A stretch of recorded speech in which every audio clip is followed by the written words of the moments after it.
घने जंगलों के बीच बसा एक छोटा सा गांव। नाम था तामसवाड़ी। चारों तरफ ऊंचे ऊंचे पेड़, सन्नाटा और प्रकृति की आवाजें। ये गांव शांत था।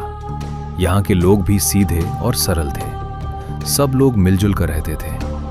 लेकिन इस गांव में एक औरत भी रहती थी जिसे गांव के लोग अच्छा नहीं मानते थे। लोग कहते थे वो काला जादू करती है।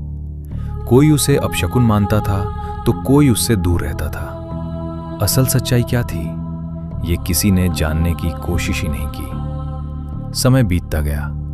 फिर एक रात आई, अमावस्या की काली रात। उसी रात उस औरत की अचानक मौत हो गई। गांव वालों ने बिना किसी रस्म के गांव के बाहर एक गड्ढा खोदा और उसकी लाश को वहीं दफना दिया। लेकिन असली डर अब शुरू होने वाला था। कुछ ही दिनों बाद गांव में अजीब घटनाएं होने लगी। रात होते ही लोगों को लगता कोई उन्हें देख रहा है। कुछ लोगों ने दावा किया कि उन्होंने उस औरत को रात के अंधेरे में गांव की गलियों में घूमते हुए देखा है। कभी किसी के दरवाजे पर साया दिखता तो कभी रात में अजीब आवाजें सुनाई देती। धीरे धीरे गांव में डर फैलने लगा। फिर अचानक गांव में कुछ लोगों की मौत होने लगी। अब गांव वाले पूरी तरह डर चुके थे। उन्हें यकीन हो गया था कि उस औरत की आत्मा बदला ले रही है। डर के मारे गांव वालों ने फैसला किया कि वे कुछ समय के लिए गांव छोड़ देंगे। सब लोग गांव से दूर जाकर रहने लगे।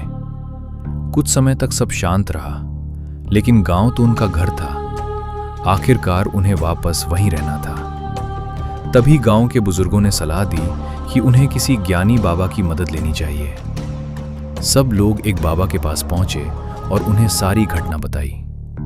बाबा ने ध्यान लगाया और कुछ देर बाद बोले, तुम लोगों ने एक मासूम इंसान के साथ अन्याय किया है। जिस औरत को तुमने काला जादू करने वाली समझा, वो असल में निर्दोष थी। उसकी आत्मा इसलिए भटक रही है क्योंकि उसे न्याय नहीं मिला। ये सुनकर गांव वालों को अपनी गलती का एहसास हुआ। बाबा ने एक रात पूजा करके उस आत्मा को बुलाया। चारों तरफ सन्नाटा था और अचानक वो आत्मा वहां प्रकट हुई। पूरा गांव डर से कांप रहा था। तभी गांव के सभी लोग हाथ जोड़कर खड़े हो गए और उससे माफी मांगने लगे। उन्होंने कहा, हमसे गलती हो गई। हमने बिना सच जाने तुम्हें दोषी ठहराया। बहुत देर तक विनती करने के बाद आखिरकार वो आत्मा शांत हो गई। जाने से पहले उसने कहा, कभी भी किसी मासूम इंसान के साथ अन्याय मत करना। ये कहकर वो आत्मा हमेशा के लिए वहां से चली गई। उस दिन के बाद तामसवाड़ी गांव में फिर कभी कोई अजीब घटना नहीं हुई। लेकिन उस रात की कहानी आज भी जंगलों की हवा में सुनाई देती है।